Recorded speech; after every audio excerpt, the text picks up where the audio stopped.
অস্বাভাবিক সব খাবার খাচ্ছেন, দুর্গম বনে জঙ্গলে ঘুরে বেড়াচ্ছেন, রাত কাটাচ্ছেন পাহাড় পর্বতে। বরফের রাজ্যে হঠাৎ বিপদে পড়ে গেলে কি কৌশলে নিজেকে রক্ষা করা যায় তা দেখাচ্ছেন। গভীর জঙ্গলে যাওয়ার পর তার ক্ষুধা লেগে গেল।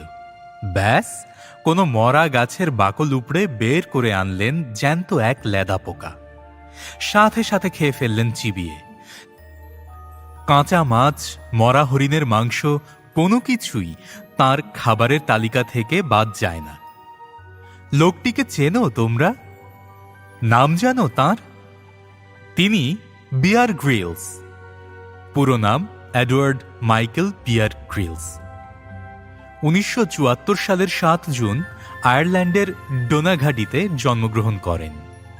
এখন তিনি একজন ব্রিটিশ অভিযাত্রী, লেখক এবং টেলিভিশন উপস্থাপক।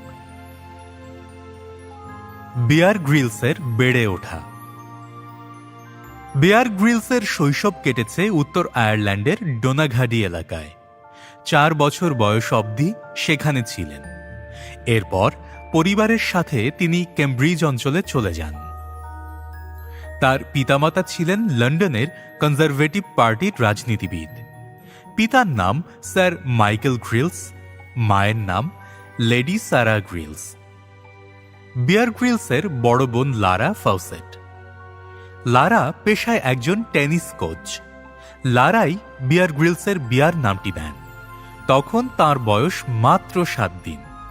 Grylls Eton House, Ludgrove School, Eton কলেজে শিক্ষালাভ করেছেন।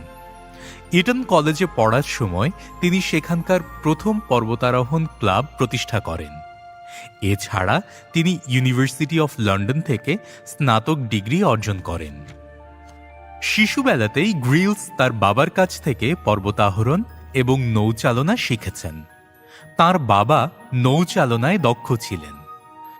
কৈশোরেই গ্রিলস স্কাই ডাইভিং এবং কারাতে শেখেন। তিনি যোগ ও নিনজুৎসু চর্চা করেন। 8 বছর বয়সে তিনি কাব স্কাউট হন। গ্রিলস ইংরেজি, স্প্যানীয় এবং ফরাসি ভাষা জানেন। তিনি খ্রিস্টান ধর্মে বিশ্বাসী। বিয়ার গ্রিলস 2000 সালে সারা গ্রিলসকে বিয়ে করেন। তাদের 3 পুত্র সন্তান, জেস, মার্মাডিউক এবং হাকলবেরি।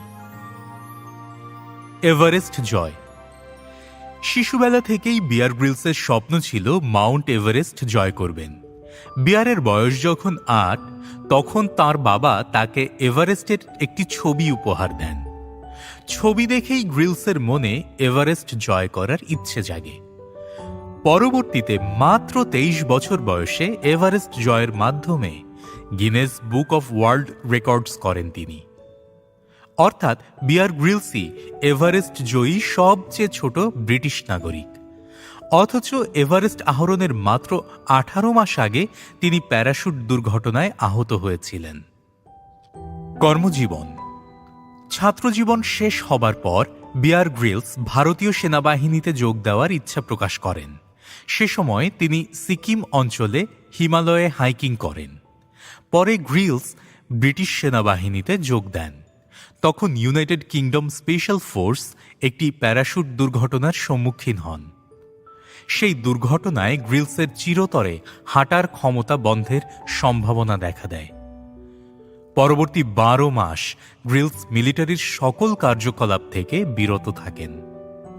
ধীরে ধীরে তিনি সুস্থ হয়ে ওঠেন এবং শৈশবের লালিত স্বপ্ন মাউন্ট এভারেস্ট জয়ের নেশায় উদ্বেলিত হন।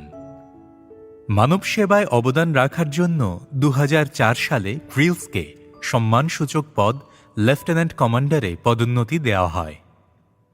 2009 সালের জুনে গ্রিলস 35 বছর বয়সে সর্বকনিষ্ঠ স্কাউট প্রধান হিসেবে নিযুক্ত হন।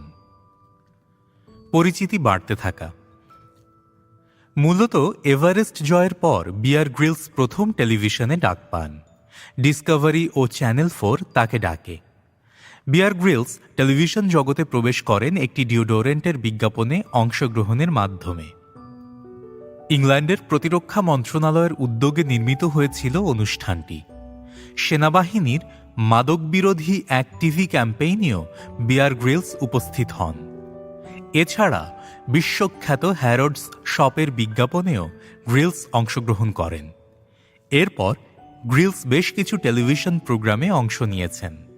এর মধ্যে রয়েছে Friday Night with Jonathan Ross, Oprah Winfrey Show, the Tonight Show with the Leno, the Late Show David Letterman ইত্যাদি। গ্রিলস